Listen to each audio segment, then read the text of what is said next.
After Jesus had finished instructing his 12 disciples, he went on from there to teach and preach in the towns of Galilee. When John heard in prison what Christ was doing, he sent his disciples to ask him, "Are you the one who was to come, or should we expect someone else?" Jesus replied, "Go back and report to John what you hear and see. The blind receive sight, the lame walk, those who have leprosy are cured, the deaf hear, the dead are raised, and the good news is preached to the poor. Blessed is the man who does not fall away on account of me." As John's disciples were leaving, Jesus began to speak to the crowd about John. "What did you go out into the desert to see? A reed swayed by the wind? If not, what did you go out to see? A man dressed in fine clothes? No, those who wear fine clothes are in king's palaces. Then what did you go out to see? A prophet? Yes, I tell you, and more than a prophet. This is the one about whom it is written, 'I will send my messenger ahead of you, who will prepare your way before you.' I tell you the truth, among those born of women there has not risen anyone greater than John the Baptist. Yet he who is least in the kingdom of heaven is greater than he. From the days of John the Baptist until now, the kingdom of heaven has been forcefully advancing, and forceful men lay hold of it. For all the prophets and the law prophesied until John. And if you are willing to accept it, he is the Elijah who was to come. He who has ears, let him hear." To what can I compare this generation? They are like children sitting in the marketplaces and calling out to others, "We played the flute for you, and you did not dance. We sang a dirge, and you did not mourn." For John came neither eating nor drinking, and they say, "He has a demon." The Son of Man came eating and drinking, and they say, "Here is a glutton and a drunkard, a friend of tax collectors and sinners." But wisdom is proved right by her actions. Then Jesus began to denounce the cities in which most of his miracles had been performed, because they did not repent. "Woe to you, Chorazin! Woe to you, Bethsaida! If the miracles that were performed in you had been performed in Tyre and Sidon, they would have repented long ago in sackcloth and ashes. But I tell you, it will be more bearable for Tyre and Sidon on the day of judgment than for you. And you, Capernaum, will you be lifted up to the skies? No, you will go down to the depths. If the miracles that were performed in you had been performed in Sodom, it would have remained to this day. But I tell you, it will be more bearable for Sodom on the day of judgment than for you." At that time Jesus said, "I praise you, Father, Lord of heaven and earth, because you have hidden these things from the wise and learned and revealed them to little children. Yes, Father, for this was your good pleasure. All things have been committed to me by my Father. No one knows the Son except the Father, and no one knows the Father except the Son, and those to whom the Son chooses to reveal him. Come to me, all who are weary and burdened, and I will give you rest.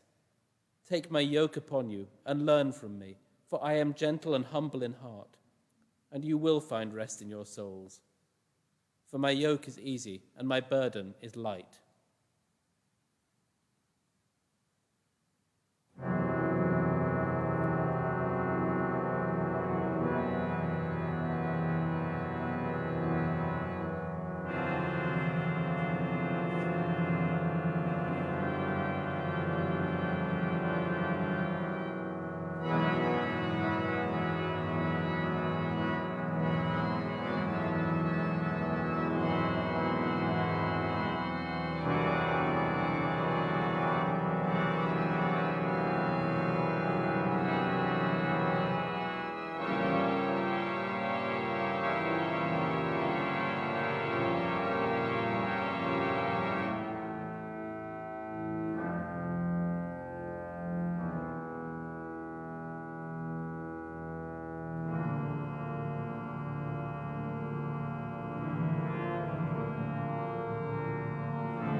At that time, Jesus went through the cornfields on the Sabbath. His disciples were hungry and began to pick some ears of corn and eat them. When the Pharisees saw this, they said to him, "Look, your disciples are doing what is unlawful on the Sabbath." He answered, "Haven't you read what David did when he and his companions were hungry? He entered the house of God, and he and his companions ate the consecrated bread, which was not lawful for them to do, but only for the priests. Or haven't you read in the law that on the Sabbath the priests in the temple desecrate the day and yet are innocent? I tell you that one greater than the temple is here. If you had known what these words mean, 'I desire mercy, not sacrifice,' you would not have condemned the innocent. For the Son of Man is Lord of the Sabbath." Going on from that place, he went into their synagogue, and a man with a shriveled hand was there. Looking for a reason to accuse Jesus, they asked him, "Is it lawful to heal on the Sabbath?" He said to them, "If any of you has a sheep and it falls into a pit on the Sabbath, will you not take hold of it and lift it out? How much more valuable is a man than a sheep? Therefore it is lawful to do good on the Sabbath." Then he said to the man, "Stretch out your hand." So he stretched it out, and it was completely restored, just as sound as the other. But the Pharisees went out and plotted how they might kill Jesus. Aware of this, Jesus withdrew from that place. Many followed him, and he healed all their sick, warning them not to tell who he was. This was to fulfill what was spoken through the prophet Isaiah. "Here is my servant whom I have chosen, the one I love, in whom I delight. I will put my spirit on him, and he will proclaim justice to the nations. He will not quarrel or cry out. No one will hear his voice in the streets. A bruised reed he will not break, and a smouldering wick he will not snuff out, till he leads justice to victory. In his name the nations will put their hope." Then they brought him a demon-possessed man who was blind and mute, and Jesus healed him so that he could both talk and see. All the people were astonished and said, "Could this be the son of David?"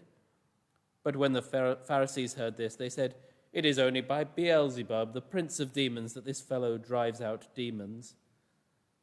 Jesus knew their thoughts and said to them, "Every kingdom divided against itself will be ruined, and every city or household divided against itself will not stand. If Satan drives out Satan, he is divided against himself. How then can his kingdom stand? And if I drive out demons by Beelzebub, by whom do your people drive them out? So then they will be your judges.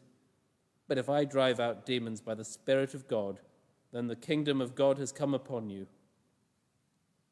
Or again, how can anyone enter a strong man's house and carry off his possessions unless he first ties up the strong man? Then he can rob his house. He who is not with me is against me, and he who does not gather with me scatters. And so I tell you, every sin and blasphemy will be forgiven men, but the blasphemy against the Spirit will not be forgiven. Anyone who speaks a word against the Son of Man will be forgiven, but anyone who speaks against the Holy Spirit will not be forgiven, either in this age or the age to come. Make a tree good, and its fruit will be good, or make a tree bad, and its fruit will be bad, for a tree is recognized by its fruit. You brood of vipers, how can you who are evil say anything good? For out of the overflow of the heart, the mouth speaks. The good man brings good things out of the good stored up in him, and the evil man brings evil things out of the evil stored up in him. But I tell you that men will have to give account on the day of judgment for every careless word they have spoken. For by your words you will be acquitted, and by your words you will be condemned.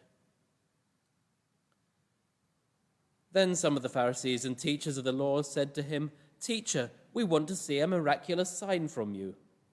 He answered, "A wicked and adulterous generation asks for a miraculous sign, but none will be given it except for the sign of the prophet Jonah.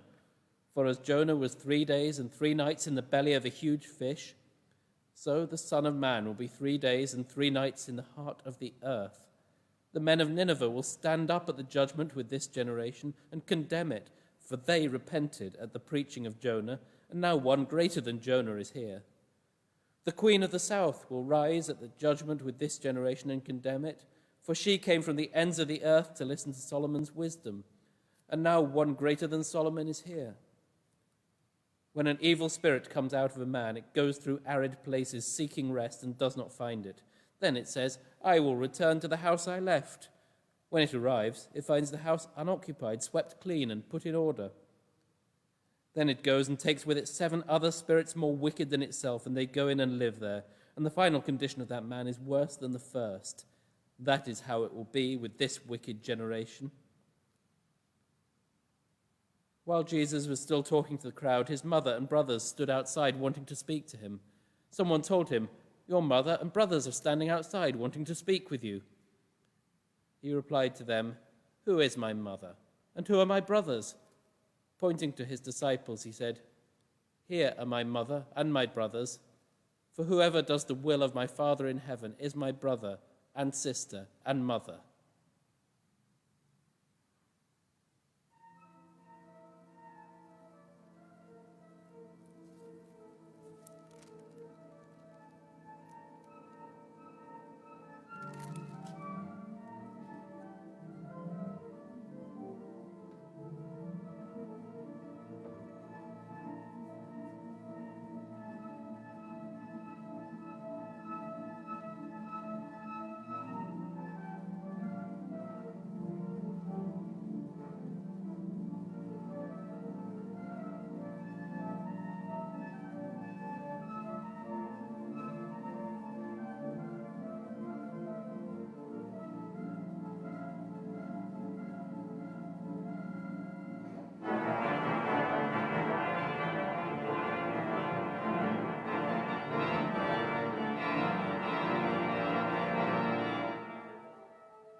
That same day, Jesus went out of the house and sat by the lake.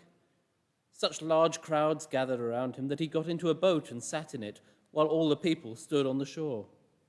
Then he told them many things in parables, saying, "A farmer went out to sow his seed. As he was scattering the seed, some fell along the path, and the birds came and ate it up.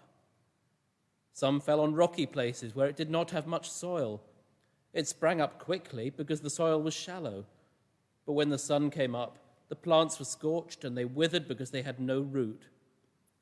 Other seed fell among thorns, which grew up and choked the plants. Still other seed fell on good ground, where it produced a crop, 100, 60, or 30 times what was sown. He who has ears, let him hear." The disciples came to him and asked, "Why do you speak to the people in parables?" He replied, "The knowledge of the secrets of the kingdom of heaven has been given to you, but not to them. Whoever has will be given more, and he will have an abundance. Whoever does not have, even what he has will be taken from him. This is why I speak to them in parables. Though seeing, they do not see. Though hearing, they do not hear or understand. In them is fulfilled the prophecy of Isaiah. You will be ever hearing, but never understanding. You will be ever seeing, but never perceiving. For this people's heart has become calloused. They hardly hear with their ears, and they've closed their eyes. Otherwise they might see with their eyes and hear with their ears and understand with their hearts and turn, and I would heal them. But blessed are your eyes because they see, and your ears because they hear. For I tell you the truth, many prophets and righteous men longed to see what you see, but did not see it, and to hear what you hear, but did not hear it. Listen then to what the parable of the sower means. When anyone who hears the message about the kingdom and does not understand it, the evil one comes and snatches away what was sown in his heart. This is the seed sown along the path. The one who received the seed that fell on rocky places is the man who hears the word and at once receives it with joy. But since he has no root, he lasts only a short time. When trouble or persecution comes because of the word, he quickly falls away. The one who received the seed that fell among the thorns is the man who hears the word, but the worries of this life and the deceitfulness of wealth choke it, making it unfruitful. But the one who received the seed that fell on good ground is the man who hears the word and understands it. He produces a crop yielding 160 or 30 times what was sown. Jesus told them another parable. The kingdom of heaven is like a man who sowed good seed in his field, but while everyone was sleeping, his enemy came and sowed weeds among the wheat and went away. When the wheat sprouted and formed ears, the weeds also appeared. The owner's servants came to him and said, "Sir, didn't you sow good seed in your field? Where then did the weeds come from?" "An enemy did this," he replied. The servants asked him, "Do you want us to go and pull them up?" "No," he answered, "because while you're pulling the weeds, you may root up the wheat with them. Let both grow together until the harvest. At that time I will tell the harvesters, first collect the weeds and tie them in bundles to be burned, then gather the wheat and bring it into my barn." He told them another parable. The kingdom of heaven is like a mustard seed, which a man took and planted in his field. Though it is the smallest of your seeds, yet when it grows, it is the largest of garden plants and becomes a tree, so the birds of the air come and perch in its branches. He told them still another parable. The kingdom of heaven is like yeast that a woman took and mixed into a large amount of flour until it worked through all the dough. Jesus spoke all these things to the crowd in parables. He did not say anything to them without using a parable. So was fulfilled what was spoken through the prophet. "I will open my mouth in parables. I will utter things hidden since the creation of the world." Then he left the crowd and went into the house. His disciples came to him and said, "Explain to us the parable of the weeds in the field." He answered, "The one who sowed the good seed is the Son of Man. The field is the world, and the good seed stands for the sons of the kingdom. The weeds are the sons of the evil one, and the enemy who sows them is the devil. The harvest is the end of the age, and the harvesters are angels. As the weeds are pulled up and burned in the fire, so will it be at the end of the age. The Son of Man will send out his angels, and they will weed out of his kingdom everything that causes sin and all who do evil. They will throw them into the fiery furnace, where there will be weeping and gnashing of teeth. Then the righteous will shine like sun in the kingdom of their Father. He who has ears, let him hear. The kingdom of heaven is like a treasure hidden in a field. When a man found it, he hid it again, and then in his joy went and sold all he had and bought that field. Again, the kingdom of heaven is like a merchant looking for fine pearls. When he found one of great value, he went away and sold everything he had and bought it. Once again, the kingdom of heaven is like a net that was let down into the lake and caught all kinds of fish. When it was full, the fishermen pulled it up on the shore. Then they sat down and collected the good fish in baskets, but threw the bad away. This is how it will be at the end of the age. The angels will come and separate the wicked from the righteous and throw them into the fiery furnace, where there will be weeping and gnashing of teeth. Have you understood all these things? Jesus asked. Yes, they replied. He said to them, therefore, every teacher of the law who has been instructed about the kingdom of heaven is like the owner of a house who brings out of his storeroom new treasures as well as old. When Jesus had finished these parables, he moved on from there. Coming to his hometown, he began teaching to the people in their synagogue, and they were amazed. Where did this man get this wisdom and these miraculous powers, they asked. Isn't this the carpenter's son? Isn't his mother's name Mary? And aren't his brothers James, Joseph, Simon, and Judas? Aren't all his sisters with us? Where then did this man get all these things? And they took offense at him. But Jesus said to them, only in his hometown and in his own house is a prophet without honor. And he did not do many miracles there because of their lack of faith.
At that time, Herod the Tetrarch heard the reports about Jesus, and he said to his attendants, "This is John the Baptist.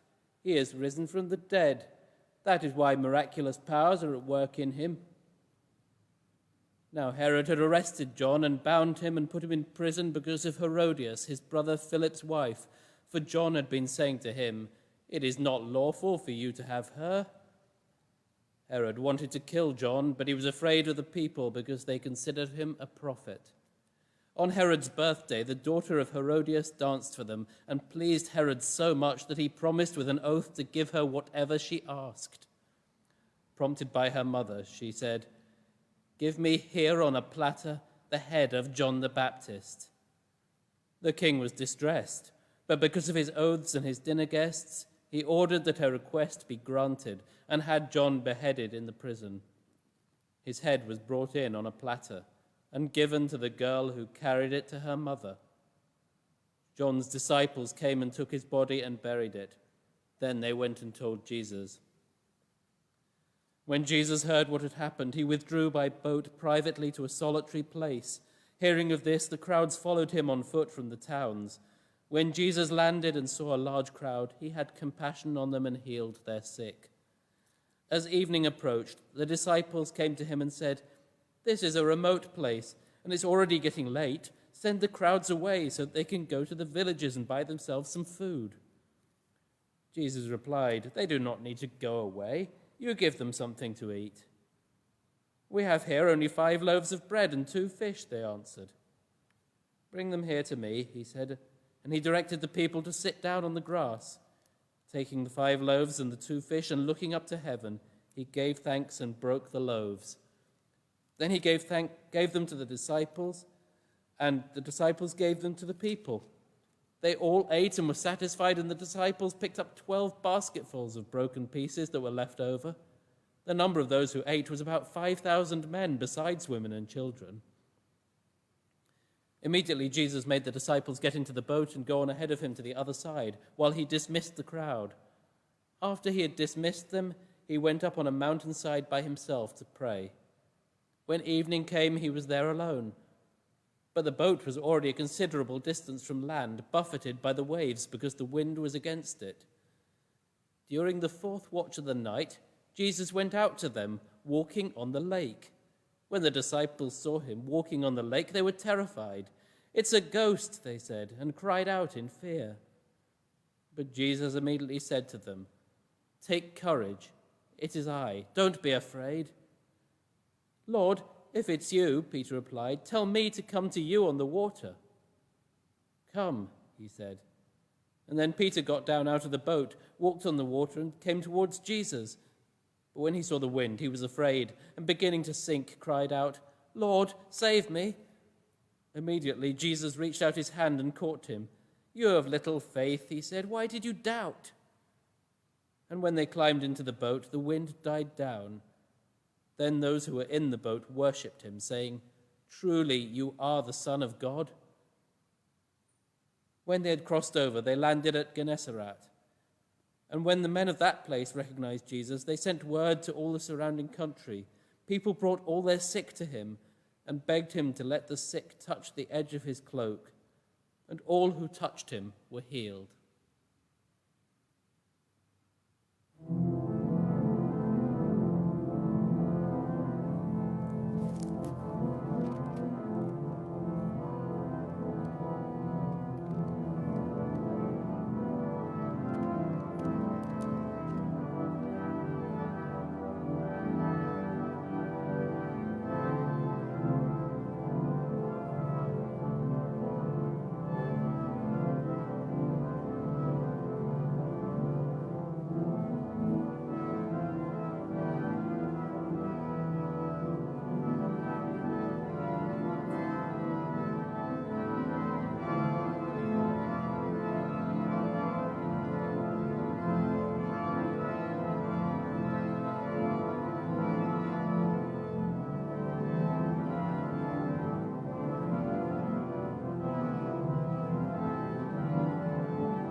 Then some Pharisees and teachers of the law came to Jesus from Jerusalem and asked, "Why do your disciples break the tradition of the elders?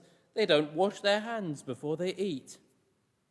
Jesus replied, "And why do you break the command of God for the sake of your tradition? For God said, 'Honor your father and mother,' and anyone who curses his father or mother must be put to death. But you say that if a man says to his father or mother, 'Whatever help you might otherwise have received from me is a gift devoted to God,' he is not to honor his father with it. Thus you nullify the word of God for the sake of your tradition. You hypocrites, Isaiah was right when he prophesied about you. These people honor me with their lips, but their hearts are far from me. They worship me in vain. Their teachings are but rules taught by men." Jesus called the crowd to him and said, "Listen and understand. What goes into a man's mouth does not make him unclean, but what comes out of his mouth, that is what makes him unclean." Then the disciples came to him and asked, "Do you know that the Pharisees were offended when they heard this?" He replied, "Every plant that my heavenly Father has not planted will be pulled up by the roots. Leave them, they are blind guides. If a blind man leads a blind man, both will fall into a pit." Peter said, "Explain the parable to us." "Are you still so dull?" Jesus asked them. "Don't you see that whatever enters the mouth goes into the stomach and then out of the body? But the things that come out of the mouth come from the heart, and these make a man unclean. For out of the heart come evil thoughts, murder, adultery, sexual immorality, theft, false testimony, slander. These are what make a man unclean. Eating with unwashed hands does not make him unclean." Leaving that place, Jesus withdrew to the region of Tyre and Sidon. A Canaanite woman from that vicinity came to him crying out, "Lord, Son of David, have mercy on me. My daughter is suffering terribly from demon possession." Jesus did not answer a word, so his disciples came to him and urged him, "Send her away, for she keeps crying out after us." He answered, "I was sent only to the lost sheep of Israel." The woman came and knelt before him. "Lord, help me," she said. He replied, "It is not right to take the children's bread and toss it to their dogs." "Yes, Lord," she said, "but even the dogs eat the crumbs that fall from their master's table." Then Jesus answered, "Woman, you have great faith. Your request is granted." And her daughter was healed from that very day. Jesus left there and went along the Sea of Galilee. Then he went up on a mountainside and sat down.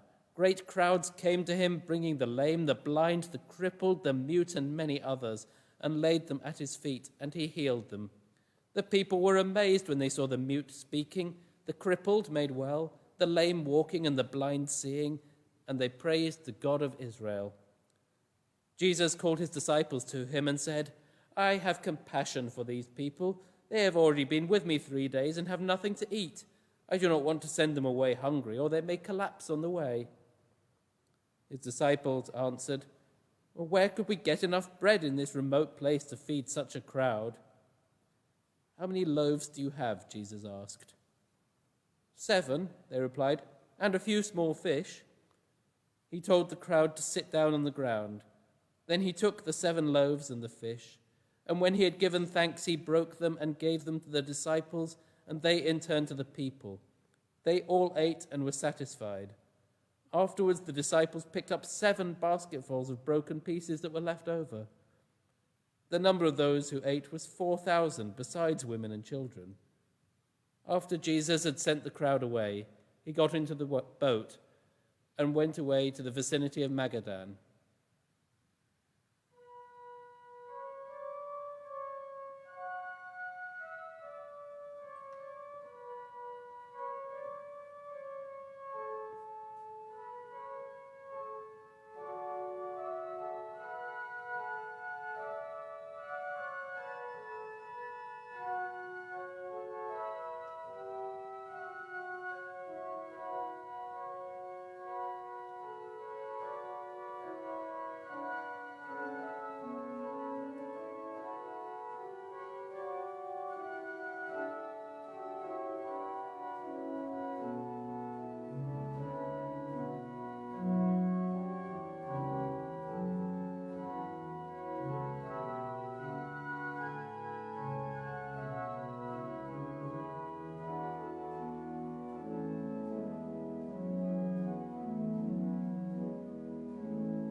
The Pharisees and Sadducees came to Jesus and tested him by asking him to show them a sign from heaven. He replied, "When evening comes, you say it will be fair weather, for the sky is red. And in the morning, today it will be stormy, for the sky is red and overcast. You know how to interpret the appearance of the sky, but you cannot interpret the signs of the times. A wicked and adulterous generation looks for a miraculous sign, but none will be given it except the sign of Jonah." Jesus then left them and went away. When they went across the lake, the disciples forgot to take bread. "Be careful," Jesus said to them. "Be on your guard against the yeast of the Pharisees and Sadducees." They discussed this among themselves and said, "It is because we didn't bring any bread." Aware of their discussion, Jesus asked, "You of little faith, why are you talking among yourselves about having no bread? Do you still not understand? Don't you remember the 5 loaves for the 5,000, and how many basketfuls you gathered? Or the 7 loaves for the 4,000, how many basketfuls you gathered? What is it you don't understand? And I was not talking to you about bread. But be on your guard against the yeast of the Pharisees and Sadducees." Then they understood that he was not telling them to guard against the yeast used in bread, but against the teachings of the Pharisees and Sadducees. When Jesus came to the region of Caesarea Philippi, he asked his disciples, "Who do people say the Son of Man is?" They replied, "Some say John the Baptist, others say Elijah, and still others Jeremiah or one of the prophets." "But what about you?" he asked. "Who do you say I am?" Simon Peter answered, "You are the Christ, the Son of the living God." Jesus replied, "Blessed are you, Simon, son of Jonah, for this was not revealed to you by man, but by my Father in heaven. And I tell you that you are Peter, and on this rock I will build my church, and the gates of Hades will not overcome it. I will give you the keys of the kingdom of heaven. Whatever you bind on earth will be bound in heaven, and whatever you loose on earth will be loosed in heaven." And then he warned his disciples not to tell anyone that he was the Christ. From that time on, Jesus began to explain to his disciples that he must go to Jerusalem and suffer many things at the hands of the elders, chief priests, and teachers of the law, and that he must be killed, and on the 3rd day be raised to life. Peter took him aside and began to rebuke him. "Never, Lord," he said, "this shall never happen to you." Jesus turned and said to Peter, "Get behind me, Satan. You are a stumbling block to me. You do not have in mind the things of God, but the things of men." Then Jesus said to his disciples, "If anyone would come after me, he must deny himself and take up his cross and follow me. For whoever wants to save his life will lose it, but whoever loses his life for me will find it. What good would it be for a man if he gains the whole world yet forfeits his soul? Or what can a man give in exchange for his soul? For the Son of Man is going to come in his Father's glory with his angels, and then he will reward each person according to what he has done. I tell you the truth, some who are standing here will not taste death before they see the Son of Man coming in his kingdom."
Amen.